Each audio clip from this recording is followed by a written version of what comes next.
And welcome to the Monday, August 12th, 2024 edition of IQ. My title this week is Which Way Now? And a good deal to cover, but we should be able to move quickly through things today. I have something interesting and different for everybody to think through as we get closer and closer to the end of summer and Labor Day. Hope everyone is enjoying their time as summer begins to, well, go by way too quickly. So, our top three this week, the market recovered last week from the significant gap downs on the following or previous Friday and last Monday.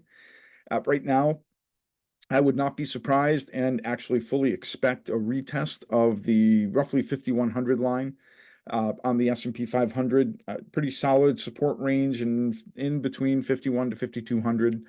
But I would not be surprised to see that retested here in the weeks ahead, and I'll show you why here in just a minute. 5,400 right now, at least through, I didn't see the close, but through most of the day today was acting as primary resistance right now. That's okay because based on forward earnings for 2025, that's right around 20 times forward multiple. It's still maybe a little high given economic conditions, but we'll investigate that actually next week. Key data from last week, the services sector rebounded to a positive number, which helped to offset damage from the manufacturing sector the week before.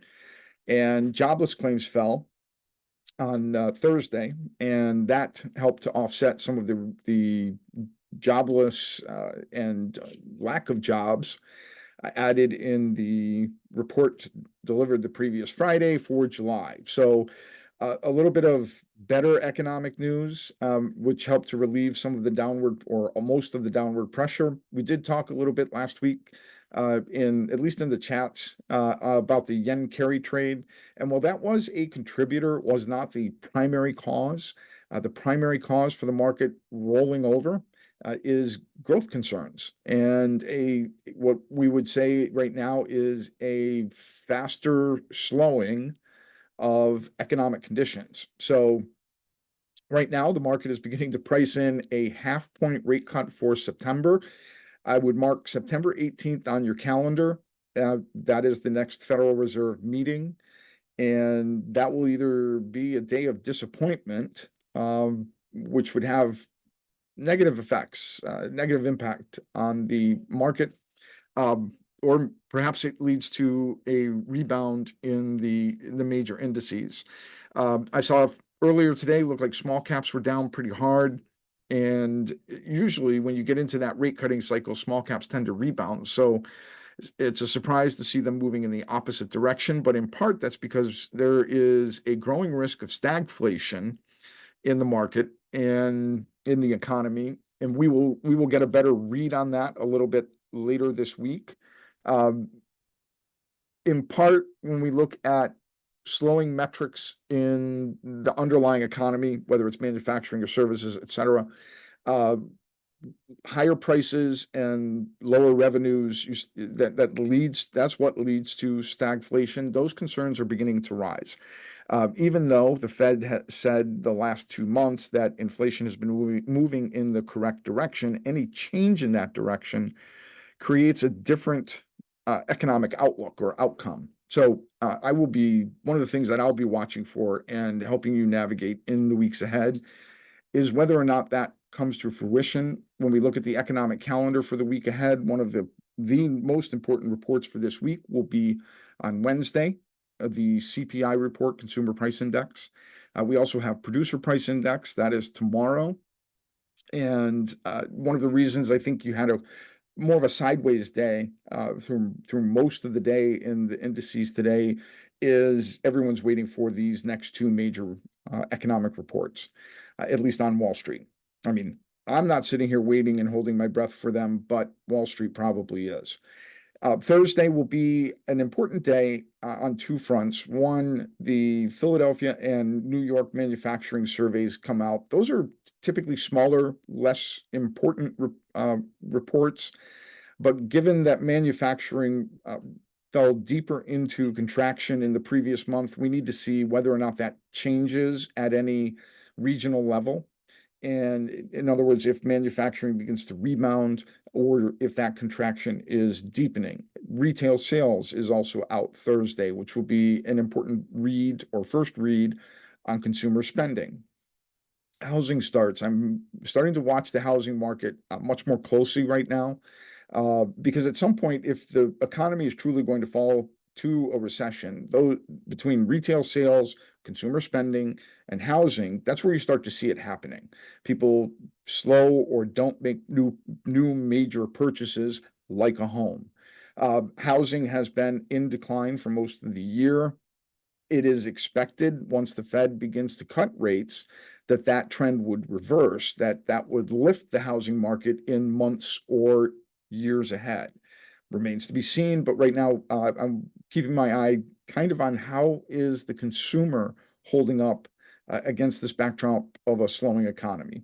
And that we'll get an early read on that on Friday with the Michigan Consumer Sentiment Report, which is it's a preliminary. They do the final at the end of the month. But again, how do consumers view what's happening? I want to take a moment on the chart and look at initial jobless claims. They are in a rising channel, even though claims fell last week. And what's the only thing that concerns me is August is not exactly a hiring month. It's the end of summer. You've got everyone's on vacation. Let's just say it that way.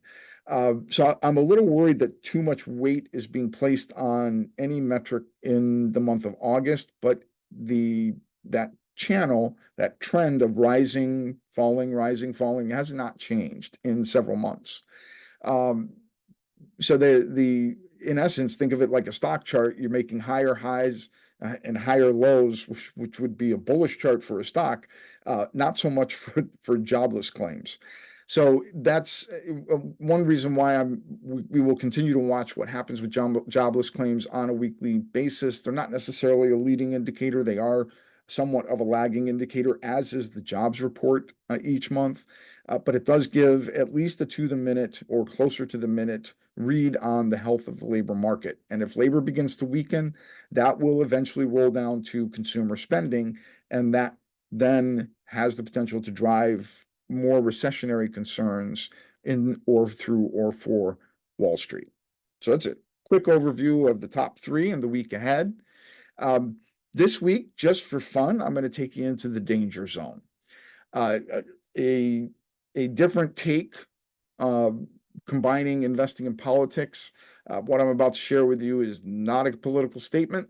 It is not advocating for or against either candidate for president. In fact, these are what I'm sharing with you are my conclusions, my opinion. I beg you to please form your own. Do your own research based on what I've compiled for you here and form your own opinions. I'm not here to tell you what to do or what to think. You are all self-directed investors. You know how to create money for yourselves. What I'm going to walk through with you today is how certain policies that we know are possible have the potential to impact your money, your portfolio, and your ability to generate income in the years ahead. At the present, and I'm focused today on the Trump campaign, there are two primary and one secondary risks which exist for you to be aware of. The next three slides that I'm going to share with you are hypothetical unless or until these events occur. The reason for thinking this through now is to help you prepare for those eventualities. And what I've crafted here is what I call an event cascade or a cascade effect. It is the equivalent in the computer software world. That's where the term originates from. And it is essentially one system fails, which causes a second system to fail, which causes a third system to fail, etc. So this is one thing leads to or causes another, and ultimately results in a system failure, which in our case would be a recession or worse. That's the ultimate gauge of a system failure for what we will be walking through today. So I want to stress that none of these things have happened yet. These are based on either campaign and or convention and or media statements which have been made or promises which have been made. We can take them or not take them at his word. We don't know.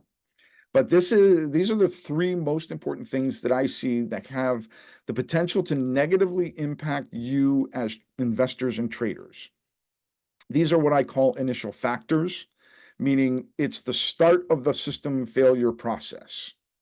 And any of these can happen independent or intertwined with one another.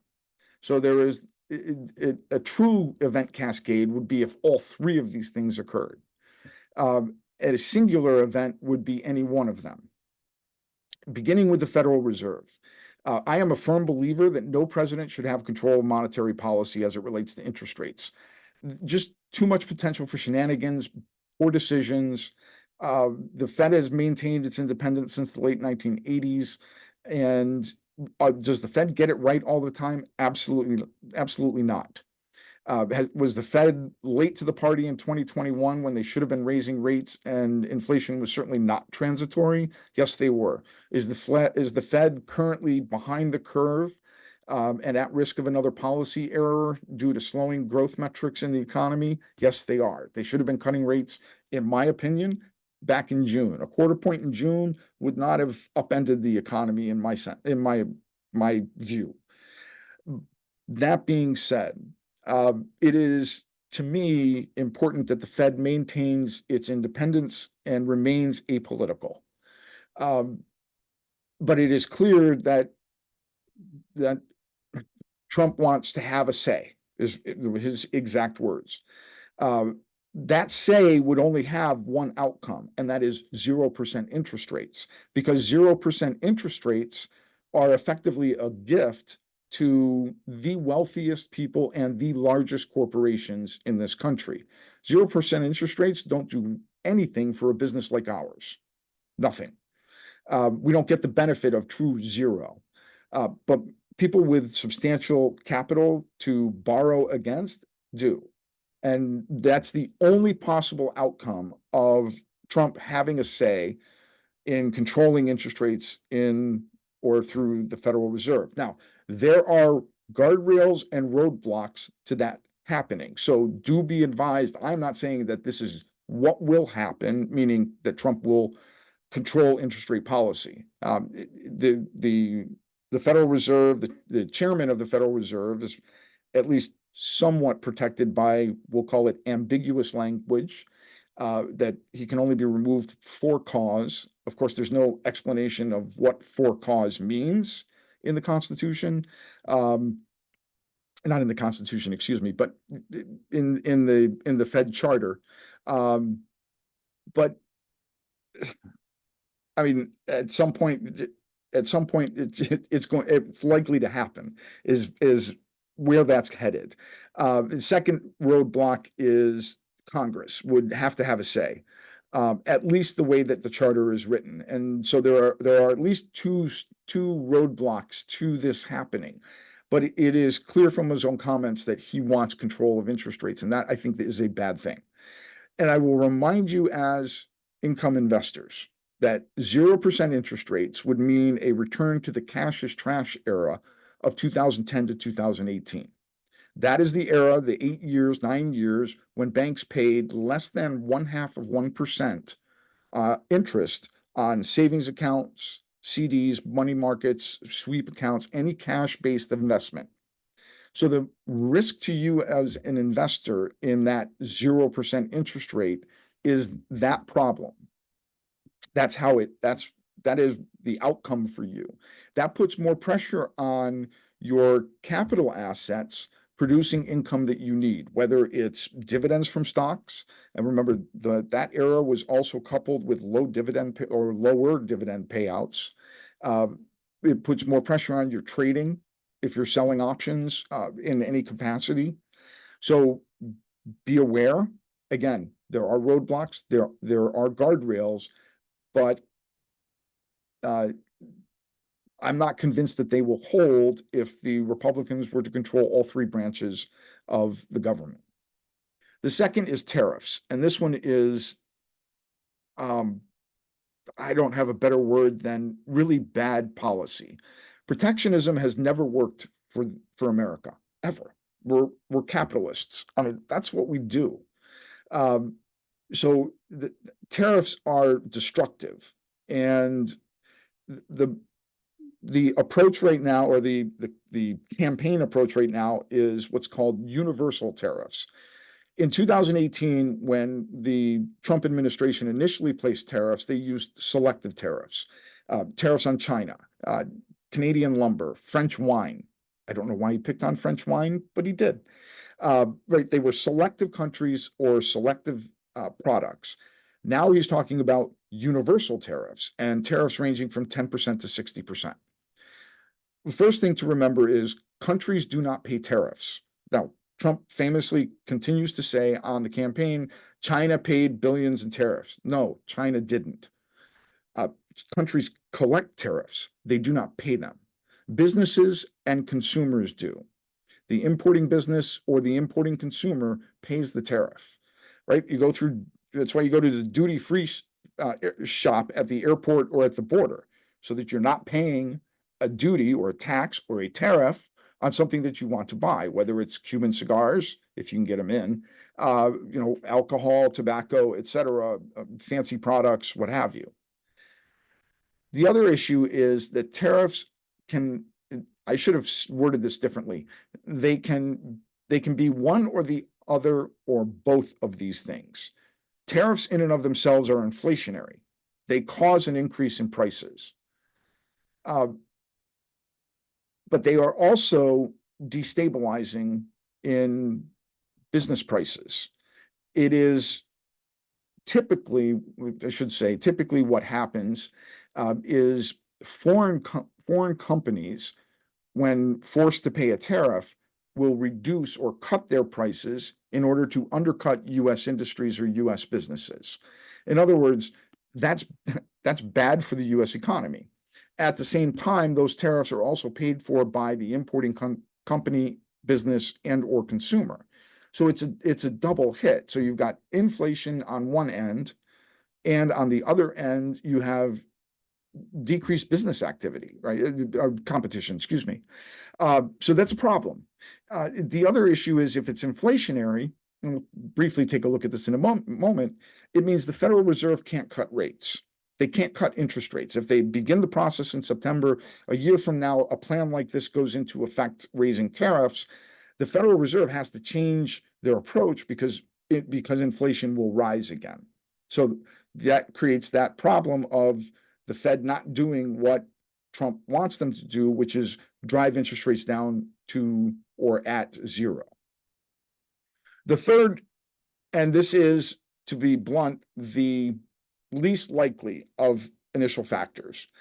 I don't see China as being foolish in this regard, but it is still an issue. And that is Taiwan's independence. At the moment, and by independence, I mean the entirety of Taiwan not being controlled by China. This, in recent weeks, actually, I'm sorry, last month, Trump said essentially, Taiwan gives us nothing. The U.S. is insurance, and Taiwan should pay for that insurance. Well, the problem with that statement is twofold. First, Taiwan spends billions of dollars buying defense products, if you will, from the United States, and defend themselves. So in other words, it's not like our military has to go there to defend Taiwan. They're perfectly capable of taking care of themselves. The second, though, revolves around Taiwan Semiconductor. And John Liu, the CEO for Taiwan Semiconductor, it's Taiwan Semiconductor, TSMC. I think I got that right. Said specifically that if China were to invade Taiwan, their company would literally shut down operations immediately. Not in 6 weeks, not in several months, immediately. Another company, ASML, which I believe is based in the Netherlands, has what they call a remote off switch for their operations. They are also a semiconductor producer with business operations in Taiwan. Think about that, remote off switch, literally being able to shut down operations from somewhere else. So that's interesting, but that's a problem. The issue with Taiwan Semiconductor, they control roughly 92% of advanced microchip supply and 53% of chip foundries or chip production. So they're an important company throughout multiple sectors in the global economy. Putting the independence of Taiwan at risk by effectively abdicating any defense of the Straits of Taiwan or the Taiwan Strait, however it's phrased, creates a significant risk to the entirety of the global economy. If you think back to 2020, when China shut down their entire economy, that created a massive hole in supply chains from basic materials to finished goods for over a year and a half. Much of the inflation that the Fed was late in combating was due to that supply chain crisis. Companies either couldn't get finished goods out of China, couldn't get them built, made, produced, couldn't get basic material shipped to produce elsewhere in the world.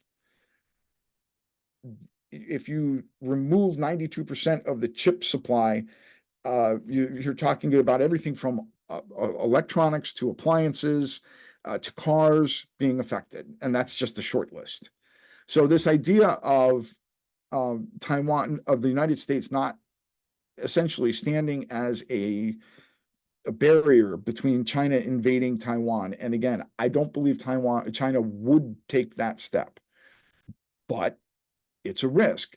The problem is saying it out in the media that essentially Trump, thinks Taiwan needs to pay up or else, right? Or else we're not going to do anything for them.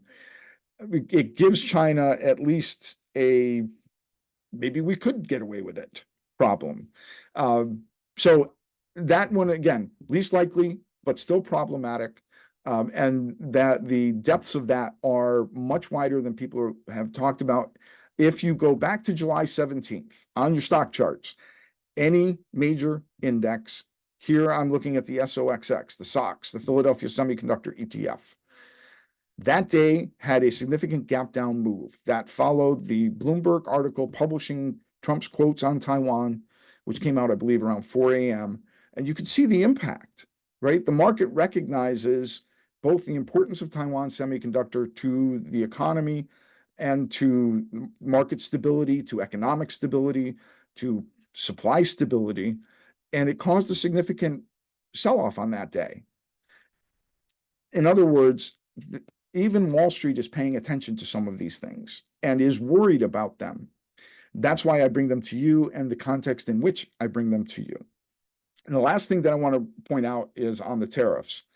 A 10% tariff, all things being equal, for a business that's trying to maintain essentially a dollar for dollar price on their products, does not require a 10% increase in price. It requires a 12% increase in price. Just take a dollar, 10% is 10 cents. But if you raise your price to $1.10, your tariff is actually 11 cents, right? And so you actually have to raise your prices 12% to be whole, to be dollar for dollar on your whatever your original price was. So that now there's additional inflation that comes out of tariffs. So I'm most concerned about the tariff policy, and that has the potential to lead into the Federal Reserve policy. I'll take a quick walk through a couple of things. Again, Trump saying just last week, better instinct than people that would be on the Federal Reserve or the chairman for monetary policy. I'm not convinced of that. But more importantly, in reading through a wide variety of sources in the financial industry, I narrowed down to a single source here, a Rabobank, investment note from June, which is in advance of his actual quote last week. But you could see that interest rates would rise due to higher inflation expectations, as would wipe out short-term economic gains and would slow the economy. So in other words, there's a rationale that says leaving the Fed alone is good policy. Now, Trump stayed his hand in 2019 when he originally wanted to fire Powell for raising interest rates during his presidency. Will he be stayed again? Right? But these things are related, because if we're talking about tariffs, if tariffs create inflation, then the Federal Reserve can't cut rates. If the Federal Reserve can't cut rates, what would a President Trump do then? The projections from the same source, Rabobank, forecast out. Basically, they did a model, call it gaming out what would happen under these types of situations: higher tariffs, universal tariffs, negatively impacting inflation, negatively impacting employment, and negatively impacting GDP. And you can see from 2024 to 2025, maybe some small differences. CPI, inflation, consumer price might fall slightly. That's due to the current movement of inflation, slow and low, slowly coming down. But then look at inflation spiking up to over 4% in 2026. That's the area where the Federal Reserve suddenly has to change policy. Wouldn't be able to cut rates. They would have to raise rates to bring inflation back toward 2%.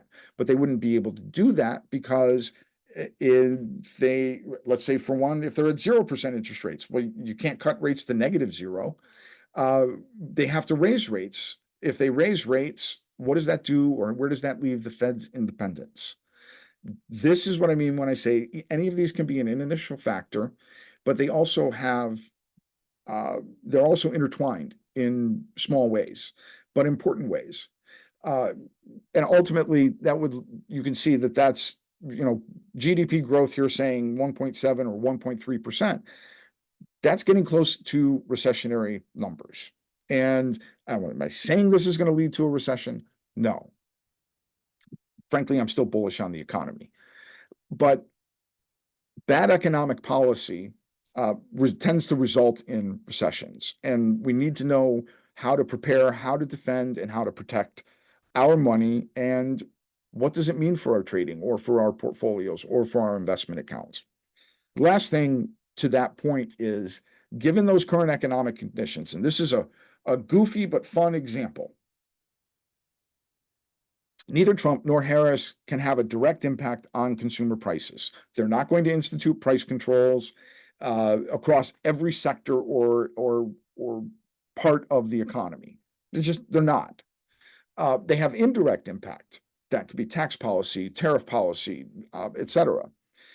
But to that end, and let's just play this out for a minute, why has the price of eggs, and I'm talking about your basic white shell, styrofoam container, grade A large eggs, rise 26% in the last 4 weeks? I'm not talking about like the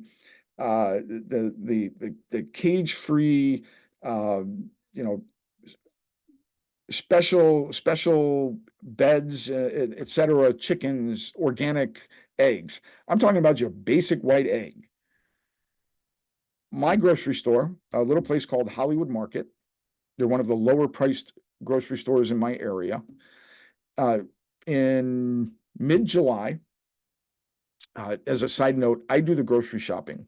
My wife Liz mows the lawn, and the trade-off is I do all the grocery shopping. Now, I'm not heartless. I bought her a riding mower with a beer holder, so she's well taken care of on the riding mower. I, however, have to walk 4 miles in 3 feet of snow uphill both ways when I do the grocery shopping, so tough luck for me. Anyway, so I keep track of egg prices because I like eggs. I use them for a number of things. But a month ago, the price of a dozen eggs was $2.29. A week later, $2.49. A week later, $2.69. And this past week, $2.89. Did chickens go on strike? Why did the price of eggs rise 60 cents over a period of 4 weeks? How does a president change that? Right? This is what I mean by nobody can. So this is not a one or other. This is nobody can. Nobody can affect this. Subsidies aren't going to lower prices. Tax breaks aren't going to lower prices, right? So why is the price rising 26%? And how do you get that price back down?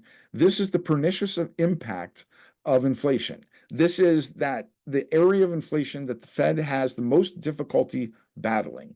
It's not, you don't feel 20 cents one week to the next. You do feel 60 cents over a period of 4 weeks when there's no justification for why those prices changed.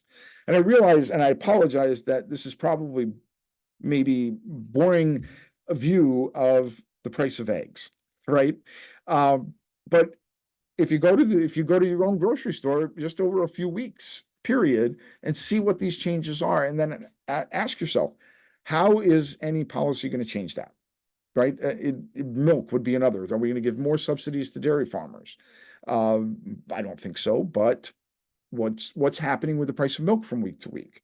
And it's this end of inflation, which right now is impacting in consumers the worst or the most. It's at the food end of the spectrum, the basic necessities that people, or the things that people buy every week. This is where, and you can see it, right? That's 26% in 4 weeks. That's not a small increase by any stretch. So why? Don't know, but I'll wait for those prices to come back down to 229 and let you know when they happen again. All right, let's do the IQ income report. Last week was a difficult week in closing trades because of the market being down substantially on Monday and working its way back up. So across our services, only 3 services had closed trades last week. Options Income Weekly closing a trade on Cava, CAVA. That was a $73 put for $90 or 1.2% return in just over 2 weeks, I think that is. Income Masters closed a trade on the SMH, the semiconductor ETF. That was a call spread, my bad. 5 contracts generating $240 or a 9.6% return in about a week. And SPX1, another win, a much easier win this week than the week prior. I think we were out by 10 or 10:15 a.m. And 4 contracts, we were at the 52.20, 52.10 strikes on the put side. Opened the trade on Thursday, closed it Friday morning for a $300 return gain or an 8.1% one-day return. Hopefully this week will be a little busier on the closing side as we get a little more stability in the market. But again, CPI on Wednesday will probably do a lot to dictate that. In next week's session, forward valuation levels in the S&P 500, how to calculate them, why you should care, and how to use them in your trading, both for rising or falling markets. We'll talk a little bit about hedging the S&P 500 against Fed disappointment in September. I'm not convinced the Fed's going to cut rates 0.5%. If the Fed doesn't cut rates 0.5% in September, how would the market react? We want to think about that in advance and have a plan. And I'll share some of those ideas with you. I'm waiting for the Harris end of the economic policy so that I can do a side-by-side or an equal weight comparison here. According to her campaign, they're supposed to release that either this week or next. I'm not clear. I assume next week during the convention. But once we have that, then we can have a sort of a backdrop against that campaign's plans. And as I said, still bullish. I do see risks to the market, but the question is, are those risks headed off before they turn into worse? Or are we able to just to maintain where we are right now, or do things begin to worsen? As I said, metrics on slowing growth are accelerating to the downside. That's what we will keep our eye on and keep you ahead. I didn't do a lot on stocks today. Again, I was frustrated by some of the things that are being driven as far as economic policy right now, because I'm concerned that 2025, 2026 would be really difficult years for many of you if those policies come out and have that kind of an impact, either an inflationary or recessionary impact. So thinking ahead, looking ahead, and then planning ahead. That's my objective. That's my goal. Last up, just a reminder, we'll be announcing Investors Blueprint Live later this week. We did change the dates by cutting the half day. So February 24, 25 next year. Millionaires Trading Club, for those of you who have tickets for the the October event, a reminder that you have trading this Wednesday at 10 a.m. with Dave and Jeff. And a reminder for Masters members, Dave is planning a mini madness to run August 19 and 21. So I think that's all I have right now. And we'll be back next Monday at 4 p.m. Thanks for joining me again. And I will send a recording out for this tomorrow. And feel free to drop questions to us either in the chat box or even at support@tradersreserve.com.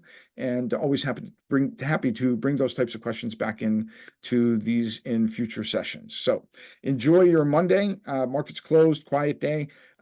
Busy day tomorrow probably, and most certainly on Wednesday, depending on CPI. Keep your eye on that. For everyone here at Traders Reserve, I'm John Hutchinson. Have a great week, and I will see you again next week.